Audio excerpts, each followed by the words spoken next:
ሰላም ሰላም ምርጦቹ ባለማተቦቹ ሙስሊሞቶቼ እንደዛው በሃይሚ በብሩኬ ታቆኛላችሁ እናችሁን ጠንቅቃችሁ ቪዲዮ ሰርቻ አላውቅም። ዛሬ የመጀመሪያ አንድ ቀን እንዲሰርቻለሁ መሰለኝ ሁለቴ ማለት ነው። ብሩኬ ያንተ እናት የሱ አባት ቁጭ ብሎ በእንደዚህ አይነት አልፈልጋትም ማለት ምን ማለት ነው? ምን ማለት ነው? ለአባትየው ክብር ለእናትህ ክብር የሚባል ነገር አለ። ሁለተኛ ነገር ልብ ቆስሎ ይሆናል።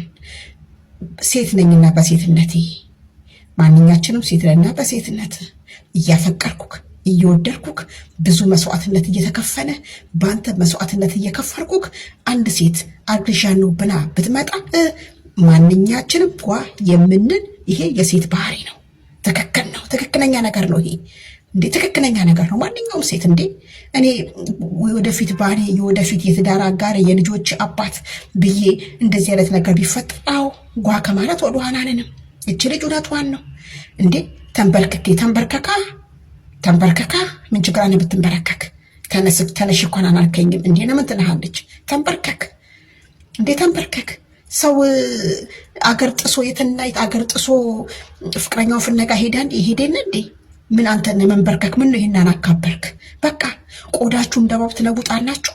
ቆዳችሁ እንደባብ ከለወጣችሁ በኋላ የፈለጋችሁት ከተሳካላችሁ በኋላ ተስፋ ቆርጫለሁ የራሴን ህይወት ኖራለሁ። በትክክል ያልሰማይ ስማ አዳሜ ማለት ነው። ያልሰማይ ስሚ። እዚህ ቡቡ ቱቱ ፉፉ እያልሽ ሁሉ እብድብድ የምትጫወች ሁሉ ልጅቷን ብሩኬ በስነ ስርዓት አስረግዟታል። በስነ ስርዓት አስረግዟታል። አስረግዟታል። ለምን ብትኑ ልጅቷን ባስረግዛት ኖሮ ሃይሚ ላይ ይሄንን አይጨክንም ነበር። አገራችን ላይ ሁሉ ነገር ራቀዋል። ልጁ ይወለዳል፣ ዲኤንኤ ይነሳል። ዲኤንኤ ሲነሳ ልጁ የማን ነው? የብሩክ ነው። በምን አይኑ ነው?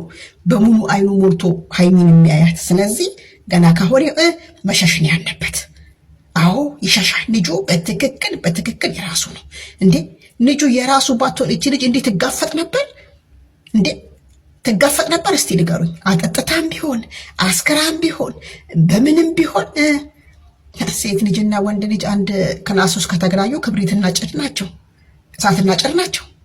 በቃ ይሄ ያለ ነገር ነው። ስለዚህ እህቷ ልጅ ለዛሬ ደሬና ሂጂ የሚላት ቦይ ፍሬንዱ ናት። አደረች። በአንድ ቀን ክስተት ተፈጠረ። ስለዚህ ይሄ ልጅ ከተወለደ በኋላ ዲኤንኤ ሲመረመር የማሆነ የብሩክ በምን አይኑ ነው ሃይሚን የሚያያት?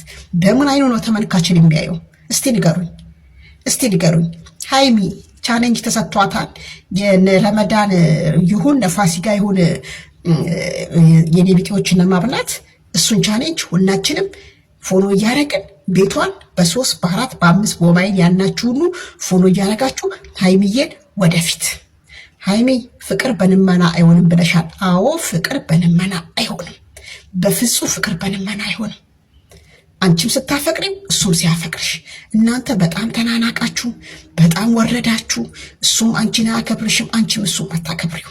ስለዚህ አንቺ ደግሞ እንደዚህ ልታረጊ የቻልሽው ምክንያት በሚያሳይሽ ነገር ነው። ነገር ነው። ስለዚህ ሃይሚ የራስሽን ወደፊት ቻሌንጅሽን ስሪ፣ ስራሽን ስሪ። ገና ወጣት ነሽ፣ በጣም ቆንጅዬ ነሽ። ይሄ ቢዘቀዘቅ ቆንጆ የቤተ መንግስት ሞልዌ የመሰለ ማለት ነው እንዴ። ምን ነው ይሄናሃል እንዴ? በቃ ለእናት ለምን ገዛክ? አይደለም ለእናት ቤት ገዛክ፣ ባለመኪና ሆንክ፣ በሃይሚ ላይ ታወቅከው። በቃክ ግብክ ከግብ ደረሰ። ሁሉ ነገር ተሳካ፣ ሞላህ። በቃ ሃይሚ እንደታኘከ ሸንኮራ መተፋት አለባት። ይሄ ነው ወንዶች። በቃ ይሄ ነው ሁሉንም ወንዶች አይተካም። ይሄንን እሱን ነው የተናገርኩ ያሉት። ሁላችሁ ወንዶችማ ይሄ እንትን አይንም አይተካም። እውነቴን ነው የምላችሁ። ስለዚህ ብሩኬ በእውነት እኔ እንጃ እንዴ በቃኝ። እንዴት ልጁ ደርሷል። መወለጃው 8ኛ ገብታለች። 1 ወር ነው የቀራት። ጉዱን ይወጣ ነዋ። ስለዚህ ጉዱ ከመውጣቱ ፊት ሃይሚ ካንቺ መራቅ አለበት። ከአንቺ መራቅ አለበት። ትክክል ነው ይሄ። ይርቅሻል። ለምን ልጁ ተወልዶ 3 ወርም 4 ወር የሚሆነው ዲኤንኤ ያለ የዲኤንኤ ውጤት የእሱ ከሆነ በምን አይኑ ነው የሚያይሽ? ሀይሚዬ ፍቅር በምን አይኑ ምን አይናነውና ያይሻል? ሁለተኛ ነገር ደግሞ ቤት ሰጥቶኝ መናየት የለብንም ቤቱን መንሳለሁ የሚል ሀሳብ ጭንቅላትሽ ውስጥ ከገባ እንዳታስቢ፣ ለመመለስ ቤቱ እንዳታስቢ። የለፋሽበት ነው። አመት ከምናምን የለፋሽበት ቤት ነው ሀይሚዬ። የለፋሽበት፣ የተሰደብሽበት፣ የተረገጥሽበት፣ በጥፌ የተመታሽበት ላብሽ ነው እንጂ በላቡ አይደለም። ቲክቶክ ሰርታችሁ አይደል ከዛችሁት? የትኛውን ላባችሁ ይጠብ አድርጋችሁ ቲክቶክ ሰርታችሁ ዩቲዩብ ሰርታችሁ ጌም ተጫውታችሁ ጌም ነው ብለሽ አይደል ያገኘሽው? ንጹህ ላብሽ ነው። ቤቱን እልል ብለሽ ተቃቢ ሀይሚዬ። ሌሎቻችሁን ቪዲዮ እየሰራችሁ ጥቅመኛ ነሽ ምናምን ከማለት ቤቱ ይገባሻል። አዎ የራስሽ ነው። ቲክቶክ ላይ ነፍተሽ ዩቲዩብ ላይ ነፍተሽ የራስሽ ድርሻ ነው ብላችሁ ሁላችሁም አበረታቷት። መልካም አዳር ባይ ቤተሰብ። እኔ ግን የሚመስለኝ ቡርኬ ላይ ቤተሰብ ሁላችሁም ታውቃላችሁ የአንገት ሐብሉን ካደረገ በኋላ ነው እንደዚህ የሆነውና የአንገት ሐብሉ ነው ብዬ ነው ማስበው እንጂ ቡርኬ ሆን ብሎ ያደረገው ነገር የለም። የአንገት ሐብሉ መውለቅ አለበት። የአንገት ሐብሉን አውልቁ ብለን በተደጋጋሚ ለመለኛውም ለሀቡም ለሁሉም ተናግረናል። እኛ ግን የሚሰማን ሰው አጥተናል። ምክንያቱም ልጅቷ የአንገት ሐብሉ ላይ ምን አድርጋ እንደሰጠችው ባናቅም ቡርኬ የአንገት ሐብሉን ካደረገ ካጠለቀ በኋላ ነው በሀይሚ ላይ እንደዚህ የተቀያየረባት ማለት ነውና አሁንም ነገም ዛሬም አንዳንዶቻችሁ ያልገባችሁ አላችሁና እኛ እንዲለያዩ አንፈልግም፣ እንዲስማሙ ነው የምንፈልገው። ችግራቸውን እንዲፈቱ ነው የምንፈልገው። ቡርኬም ሆድከን አረርቶ ከሀይሚ ጋር የምትቀጥልበትን ጊዜ ነው ማየት የምንፈልገው እንጂ በዚህ ደረጃ ጸብ እንዲፈጠር ምናምን አንፈልግም። ፕሊስ ይሄ ነገር እንድታስተካክልልን እንፈልጋለን። ይሄ እህታዊ ጥሪያችን ነው ማለት ነው እና አይዟችሁ ሁላችሁም።